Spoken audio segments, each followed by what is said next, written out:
अस्सलाम वालेकुम। उम्मीद करता हूँ तमाम दोस्त जो हैं वो खैर खैरियत से होंगे। और एक चीज़ मैं आप लोगों को साथ साथ बता दूं कि हम लोग जर्नलिस्ट तो नहीं, ना हमें असल रियलिटी का पता है कि बैकएंड पर क्या क्या चीज़ें होती हैं। लेकिन एक चीज़ जो मैं हमेशा से मानता हूँ, आप लोगों के साथ भी कहना चाहता हूँ, शेयर करना चाहता हूँ कि जो कौमें अमन से मोहब्बत नहीं करती वो अपने जवाल की तरफ खुद बढ़ती हैं। ठीक है। और अमन के बगैर तरक्की जो है ना, ये ख्वाब ही रह जाता है। तो हमारा जो यहाँ काम है, हम अपना वो काम करेंगे। बाकी जो हमारे काम की चीज़ नहीं है उसको हम डिस्कस नहीं करेंगे। ठीक है। सबसे पहले हम आते हैं अपने ग्रुप्स की तरफ। तो अलहमदिल्ला पिछला वीक टेंशन के बावजूद भी हमारी काफ़ी ट्रेड्स हैं वो बहुत अच्छी गई हैं, जिसमें आप सब लोगों ने अच्छा प्रॉफिट भी किया होगा। और जिसने सिग्नल ग्रुप ज्वाइन करना है तो वो डिस्क्रिप्शन में ग्रुप का लिंक अवेलेबल है, वहाँ से ग्रुप ज्वाइन करके एडमिन को मैसेज कर सकते हैं ताकि आप अपने ग्रुप को ज्वाइन कर लें। ग्रुप सिग्नल का फ्री है, जस्ट आपको टीम के साथ अकाउंट बना के डिपॉजिट करना होता है और ट्रेड करनी होती है। दूसरी चीज, जो हमारा बैच 30 था, जो कि बिल्कुल फ्री है, ठीक है, उसकी लास्ट डेट 7 मई थी, वो चेंज होके 20 मई कर दी गई है। ठीक है। तो 20 मई तक आप उसमें एडमिशन ले सकते हैं, उसके बाद ये खत्म कर दिया जाएगा। May be next batch available हो या ना हो, उसके ऊपर अभी हमारा कोई डिसीजन नहीं हुआ। अगर नेक्स्ट हमारा प्लान हुआ तो वो फिर पेड की तरफ ही आएगा। और ऑलरेडी जो फीस थी वो फीस $50 थी, अभी नहीं ली जा रही, अभी सिर्फ आपने वो डिपॉजिट ही करना है। तो नेक्स्ट टाइम फिर होपफुली कि इसकी फीस भी इंक्रीज कर दी जाएगी। उसकी मल्टीपल रीजंस हैं। रिसेंटली एक वीडियो शेयर की थी जिसमें मैंने ये डिस्कस किया था कि स्कैल्पिंग ट्रेडिंग स्ट्रेटजीज जो है उसका टॉपिक था, और उसमें एंट्री और एग्जिट पॉइंट्स के हवाले से मैंने डिस्कस किया था कि वो क्या क्या होते हैं और किस तरीके से। जिन लोगों को स्कैल्पिंग का पता है, जो इस पे काम कर रहे हैं, जो इनगल्फिंग पे काम कर रहे हैं, जो कुछ लेवल्स निकाल के उस पे काम करते हैं, उनको तो पता है जी क्या। लेकिन काफी लोग इस तरीके से भी आए कि जी आपने स्ट्रेटेजी को डिस्कस ही नहीं की। तो ऑलरेडी यूट्यूब की चैनल के अंदर कुछ हमने टिप्स ट्रिक्स के नाम से एक प्लेलिस्ट बना रखी है, जिसके अंदर कुछ स्ट्रेटजीज भी डिस्कस की हुई हैं। इसके अलावा RSA की स्ट्रेटजी भी डिस्कस की हुई है, आप उसको भी देख सकते हैं। साथ में ब्रेकआउट की स्ट्रेटजी भी हमने डिस्कस की हुई है, आप उसको भी विजिट करें। ठीक है, प्लेलिस्ट अवेलेबल है। इसके अलावा FVG को आपने किस तरीके से यूज करना है एनगल्फिंग के साथ, वो भी अवेलेबल है, आप उसको देख सकते हैं। ठीक है। बाकी स्ट्रेटजी की जहां तक बात रही, H4 into M15 भी एक स्ट्रेटजी है, स्ट्रॉन्ग जोन की भी स्ट्रेटजी है, ABCD की स्ट्रेटजी है। ये अलग अलग आपने इसको यूज करना है। ठीक है। आप अगर इनमें से दो तीन चीजों को कंबाइन कर लेते हैं तो बहुत अच्छी बात हो जाएगी। ठीक है, वरना अदरवाइज आपने इसको अलग अलग ही यूज करना है और अपने काम में लाना है। इसके अलावा कुछ ऐसी चीजें हैं जो कि न्यू हैं, वो बहुत जल्द हम आप लोगों के साथ शेयर करेंगे, जो आप लोगों की ट्रेडिंग में बहुत ज्यादा हेल्प करेंगी। ठीक है। तो अभी हम चलते हैं अपने एनालिसिस की तरफ। एक चीज मैं डिस्कस अभी यहाँ पर नहीं करना चाहता, लेकिन मैं जो ग्रुप के लोग हैं वहां पर एक चीज डिस्कस करूंगा कि एक बार जो है उसमें सीज फायर तो हो गया, बहुत अच्छी बात है, ऐसा होना चाहिए, और इसी में सबकी भलाई होती है। लेकिन इस वार के इम्पैक्ट से गोल्ड नहीं हिला। हमने आज तक जितना भी चीजें देखी हैं कि वार स्टार्ट हुई, गोल्ड इस तरीके से मूव करता है कि वो वापसी का उसका ना साइन नहीं होता। यहाँ पर वो सीन नहीं हुआ। ठीक है। यहाँ पर फिर ऐसा क्या है कि वो सीन नहीं हुआ, उसमें बहुत सी चीजें आ जाती हैं, बहुत सी इकोनॉमीज आ जाती हैं। नो डाउट एशिया की दो बड़ी इकोनॉमीज हैं, लेकिन आप ये देखें कि उनके रिजर्व्स में कितना गोल्ड अवेलेबल है, वो कितना इस मार्केट में मैनिपुलेट करते हैं, कितना मैनिपुलेट कर सकते हैं। वो जो स्मार्ट प्लेयर इन एरियाज में अवेलेबल है, उसकी क्या वर्थ है, वो क्या पोटेंशियल रखता है, ये चीजें हमें बताती हैं।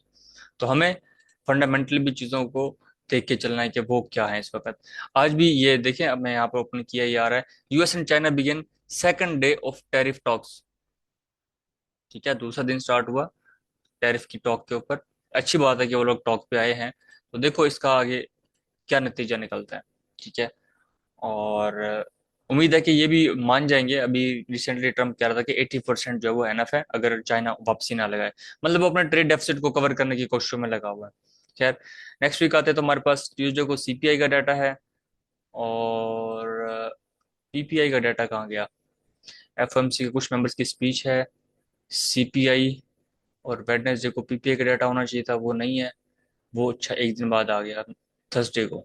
ओके, रिटेल सेल्स के साथ। ठीक है, रिटेल सेल्स नहीं, PPI का डाटा फिर भी नहीं आ रहा।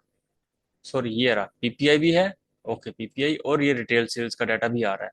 ठीक है, एम्पायर स्टेट और फेड चेयर पावल की स्पीच भी होगी। ये किस तरह की स्पीच, क्योंकि इसका टर्म भी 2026 में खत्म हो जाएगा। Ongoing remark second launch research conference, ठीक है, ये किसी कॉन्फ्रेंस के अंदर है, इसका हमारे साथ ताल्लुक नहीं है, लेकिन अगर ये इकोनॉमी के ऊपर बात करेगा तो डेफिनेटली इसका इम्पैक्ट पड़ेगा। ठीक है, रिसेंटली हमने इसमें भी देखा कि एफओएमसी में उसने जो बातें की हैं वो ज्यादातर जो है ना हॉकिश डॉविश दोनों स्टांस में ही रहा है, लेकिन मार्केट जो है वो एक साइड के मूवमेंट में ज्यादा रही है, जो कि आपको सही मैंने ट्रेड्स भी करवाई थी। अभी हम नेक्स्ट वीक की तरफ आते हैं, तो बाइंग अपॉर्चुनिटी नीचे कहाँ कहाँ अवेलेबल है वो एरियाज आप यहाँ से देख लें। वो निकालने में दोबारा बहुत टाइम लगेगा, अभी हम उसको यहाँ पे छोड़ देते हैं।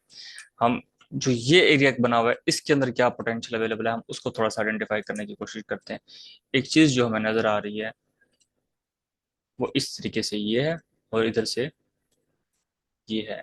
H4 में भी ये इसी तरीके से ये ट्रेंड लाइन अवेलेबल है। जिस साइड का ब्रेकआउट करता है तो वो साइड बहुत अच्छा पोटेंशियल गेन कर सकती है कि मार्केट उस साइड पर निकले। ठीक है, और इसको आपने यूज किस तरीके से करना है इसकी वीडियोस भी अवेलेबल है, सईद भाई ने लगाई हुई है चैनल पे, आप जाएंगे विजिट करेंगे आपको मिल जाएंगी। ठीक है, अब इस सिचुएशन में हम इनगल्फिंग को कैसे यूज करना है हम उसकी तरफ आते हैं। इस वक्त मेरे सामने जो इनगल्फिंग अवेलेबल है, एक तो ये रिसेंटली जो मार्केट ने बनाई, हम इसको नोट करते हैं। सेल में तो यहाँ पर ये अवेलेबल है, ऊपर ये अवेलेबल थी, यहाँ से हमें एक ट्रेड मिल चुकी है। नेक्स्ट इसके अंदर जो टॉप है हम उस टॉप का वेट करेंगे। ठीक है, यहाँ पे आप 30-40 पिप्स का एरिया बनाएंगे, वहीं से हम ट्रेड करेंगे।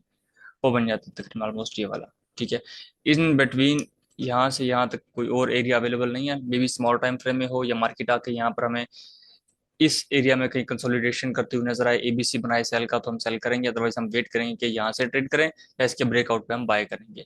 ठीक है, क्योंकि बहुत अच्छा पोटेंशियल वाला सेल बना हुआ है, इसका जितना अच्छा ब्रेकआउट होगा मार्केट उतना ज्यादा ऊपर जाने की कोशिश कर सकती है, $200 की मूवमेंट जा सकती है। और $200 के बाद नेक्स्ट हमारे पास 3500 एरिया है। तो नेक्स्ट टॉप का जो एरिया वो कौन सा है हमारे पास, अबे भाई इस पे, ठीक है, 3593, 3530, 3593 और 3681, ये हमारे पास नेक्स्ट एरियाज हैं। खैर वहां पहुंचेगी तो देखेंगे क्या होता है। इन केस बाइंग की अपॉर्चुनिटी की बात आती है कि मार्केट जहाँ के ठहरती है, तो वहां पे हमारे पास एक तो ये एरिया अवेलेबल है। ठीक है, दूसरा हम यहाँ से फाइंड करने की कुछ टेस्टेड है, लेकिन इसको हम H1 में देखेंगे। नीचे हमारे पास ये एरिया है, ये हो गया हमारे पास सिंपल वाला बाय। इनकेस ऐसा जब होता है ना कि मार्केट अगर किसी एक साइड पे जाना शुरू कर देती है, तो आप वहां पर उसको कंटिन्यूएशन के सेटअप को देखते हुए भी ट्रेड कर सकते हैं। Like buy fail, sell fail हुआ तो उसी साइड की डायरेक्शन में आप ट्रेड करें। जैसे अब देखो सेल में आना शुरू हुई तो हमने यहाँ पर देखा यार ऊपर सेल H4 में ये अवेलेबल है, इससे कम टाइम फ्रेम में मिलेगी, हम उसको भी मॉनिटर कर लेंगे कि वो हमारे साथ कितना अच्छा है कितना बुरा बनती है। यहाँ पे आते हैं तो H1 में भी यही अवेलेबल है, ये H1 में अवेलेबल है, लेकिन यहाँ पर एक सीन जो है वो ये है कि ये बहुत करीब है मार्केट के इस वक्त, क्योंकि मार्केट ओपन होती है तो क्या सिचुएशन सामने आती है वो देखना बहुत जरूरी है पहले। H1 में आते हैं तो H1 में हमारे पास एक ये फ्रेश अवेलेबल है, और दूसरा हमारे पास ये एरिया अवेलेबल है जो कि फ्रेश है, इसको हम H1 में मॉनिटर करेंगे। इसके अलावा नीचे हमारे पास कोई इतना एरिया अवेलेबल नहीं है, वो बाइंग का ये अवेलेबल है 31, 36, 31, 23, इसको आपने प्रिसाइज कर लेना है M15 में। अभी हम M15 में आते हैं तो हमारे पास कौन से एरिया निकलते हैं, तुम तो हटाओ। ओके जी, यहाँ पर हमारे पास सेम एरिया अगेन आ गया। ठीक है, इससे पहले हमने यहाँ से सेलिंग करवाई थी तो वो भी अच्छा रिजल्ट दे गया, 200 पिप्स के करीब जा रहा है। और इधर आते हैं तो हमारे पास दो एरियाज बड़े बेहतरीन मुझे इस वक्त नजर आ रहे हैं। एक तो हमारे पास ये फ्रेश हो गया, ठीक है, दूसरा हमारे पास ये जो ऑलरेडी मार्केट ने ये एरिया में काफी स्टे किया इस जगह, यहाँ पर हमारे पास ये फील्ड सेटअप अवेलेबल है। हम इसका टॉप अगर कंसीडर करते हैं तो वो हमारे पास ये निकलता है। दोनों एरिया साथ साथ आ गए हैं, तो अब हम क्या करें, अब हम दोनों को मिक्स करके इसका 30 पिप्स का मिड का जोन भी ले सकते हैं कि इस तरीके से हम कर लें ऐसे। ठीक है, तो बेहतर होगा कि हम साइकोलॉजिकल लेवल के साथ इसके ऊपर बैठें, क्योंकि 3400 है। ठीक है, नीचे वाले को हम डिलीट कर देते हैं। ठीक है जी, 3400 उसमें आ गया, 96 और 97, 3401, ये हो गया जी।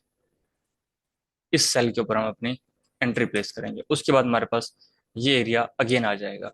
ठीक है, और बाइंग की बात करें तो यहाँ तक फिलहाल तो कोई भी बाइंग नज़र यहाँ से यहाँ तक नहीं आ रही। ऑलमोस्ट $50 की मूवमेंट है, नीचे आती है तो देखते हैं मार्केट ओपन होने के बाद इन केस ऐसा होता है कि यहाँ पर हमें अपॉर्चुनिटी मिलती है, मार्केट जैसे ब्रेक करती है कि यहाँ से वापस बाय होती है या दरमियान से कहीं होती है, तो ये जो ट्रेंड लाइन ऑलरेडी यहाँ पर अवेलेबल है इसका ब्रेकआउट हो चुका है और ये इसको कैरी करता है, तो हम इसकी कंफर्मेशन के साथ इस सेल से सेल करने की कोशिश करेंगे, क्योंकि ये हमारे साथ बाय फेल के साथ भी अवेलेबल है। ठीक है, तो ये हमारे पास रहेगा इन केस अगर ये मार्केट ओपन होने के बाद नीचे आती है और देन इसके रिटेस्ट पे आती है। तो इधर हम आते हैं, तो यहाँ पे हमारे पास भाई M15 में फ्रेश और यही पीछे फेल्ड के साथ भी है, सेल फेल अटैच है इसके साथ, तो हमारे पास एक एरिया तो ये निकल आया बाइंग करने के लिए। उसके बाद हमारे पास ये दो एरियाज हैं, इनमें हम देखते हैं कि हमारे पास कौन कौन सा एरिया वैलिड बनता है। H4 का फिलहाल हम यहाँ से डिलीट कर देते हैं।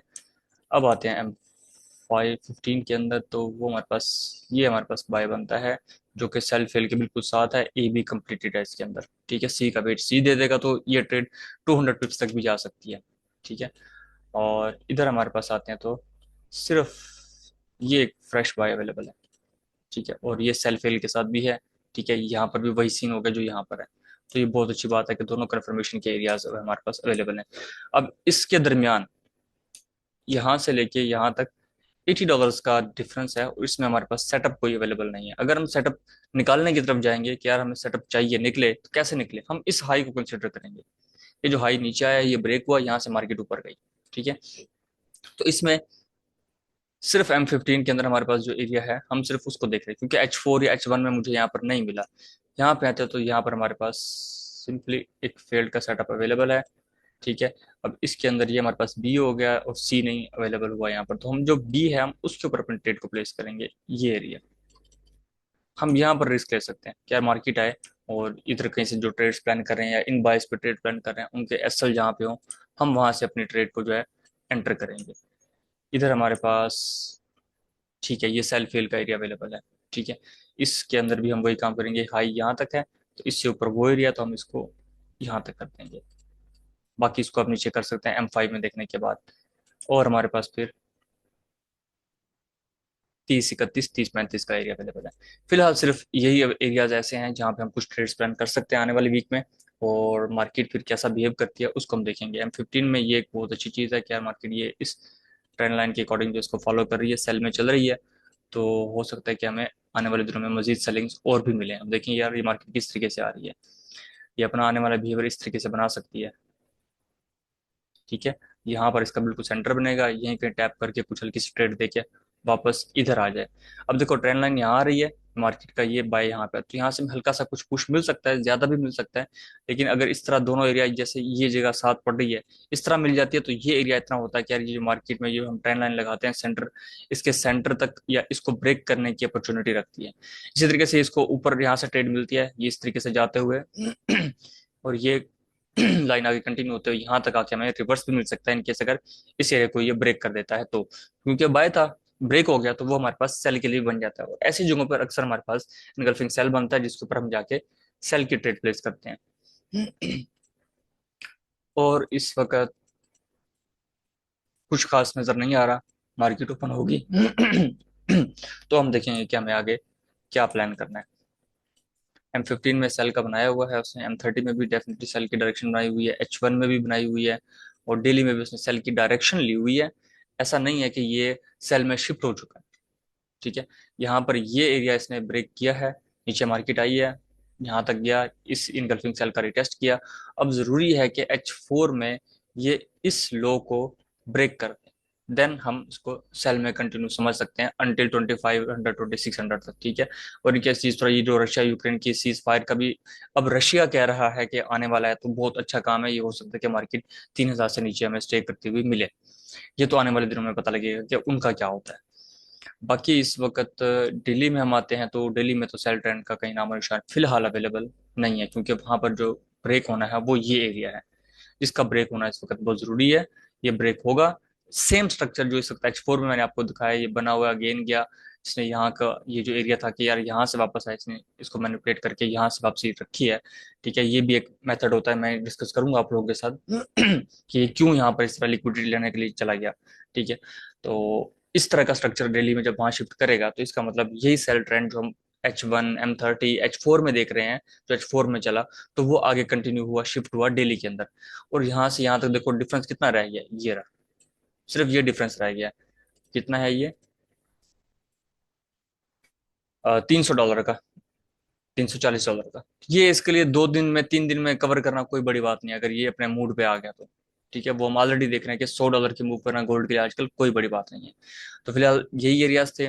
बाकी आने वाले दिनों में कुछ और भी जो लेवल्स बनेंगे वो आप लोगों के साथ ग्रुप में शेयर करेंगे। ठीक है। और कुछ वीडियोस नई जो आने वाली हैं स्ट्रेटजीज के हवाले से, कुछ नई चीज़ें वो बहुत जल्द इंशाल्लाह बना के आप लोगों के साथ हम शेयर करेंगे। दुआओं में याद रखिएगा, अपना बहुत सारा ख्याल रखिएगा। अल्लाह हाफिज़।